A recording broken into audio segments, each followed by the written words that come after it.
নমস্কার বন্ধুরা, আমার চ্যানেলে আরও একবার স্বাগত জানিয়ে শুরু করছি আজকের নতুন পর্ব। আজকের এই পর্বে আমি নিয়ে চলে এসেছি ঠান্ডা ঠান্ডা ম্যাঙ্গো মিল্কশেকের রেসিপি। চলুন তাহলে শুরু করি। তার জন্য এখানে আমি দুটো মাঝারি আকারের পাকা আম নিয়ে কিউব করে নিয়েছি। আমগুলোকে আমি এখন একটা মিক্সচার জারের মধ্যে অ্যাড করে নেব।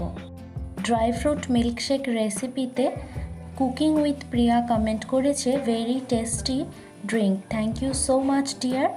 এবার আমি এর মধ্যে অ্যাড করব 4 টেবিল চামচ পরিমাণ চিনি। আপনারা চিনিটাকে স্বাদ অনুযায়ী বাড়িয়ে বা কমিয়ে নিতে পারেন। দিয়ে দিলাম 1 টেবিল চামচ পরিমাণ কনডেন্সড মিল্ক। এখন সব কিছুকে খুব স্মুথভাবে ব্লেন্ড করে নেব। মাই লাইফস্টাইল ব্লগ থেকে দিদিভাই কমেন্ট করেছে, very nice, thank you so much. দেখতেই পারছেন কতটা স্মুথভাবে আমি এটাকে ব্লেন্ড করে নিয়েছি। শহীদা রান্না থেকে দিদিভাই কমেন্ট করেছে, অসাধারণ হয়েছে, ধন্যবাদ এত হেলদি ড্রিঙ্কস রেসিপি শেয়ার করার জন্য, থ্যাংক ইউ সো মাচ। এখন আমি এর মধ্যে দিয়ে দিলাম 2 কাপ পরিমাণে ফুল ফ্যাট দুধ। দুধটাকে কিন্তু আমি ফ্রিজের মধ্যে রেখে খুব ভালো মতন করে ঠান্ডা করে নিয়েছিলাম। এবারে এর মধ্যে দিয়ে দিলাম 2 স্কুপের মতন ম্যাঙ্গো আইসক্রিম, যাতে আমের ফ্লেভারটা খুবই স্ট্রং করে। আপনারা চাইলে এখানে ভ্যানিলা আইসক্রিমও অ্যাড করে নিতে পারেন। এখন সব কিছুকে দিয়ে খুব ভালো করে ব্লেন্ড করে নেব। তাহলেই কিন্তু রেডি হয়ে যাবে আমাদের থিক ম্যাঙ্গো মিল্কশেক। রেসিপিটা কেমন লাগলো অবশ্যই কিন্তু কমেন্ট করে জানাবেন। তার আগে সার্ভ করে দিই।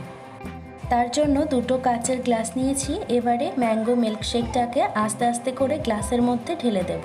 ছুলো আসমান থেকে একজন কমেন্ট করেছে, very nice full watch video, thank you so much deer.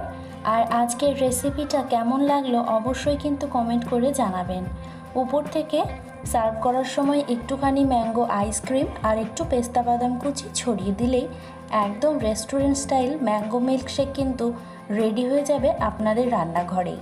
অর্চনাস cooking থেকে দিদিভাই কমেন্ট করেছে, very nice video, thank you so much দিদিভাই, এভাবেই পাশে থাকবেন। আর আমার চ্যানেলটি এখনও পর্যন্ত যারা সাবস্ক্রাইব করেননি প্লিজ প্লিজ প্লিজ সাবস্ক্রাইব করে নিন আরও এরকম নতুন নতুন রেসিপি দেখার জন্য। Thanks for watching.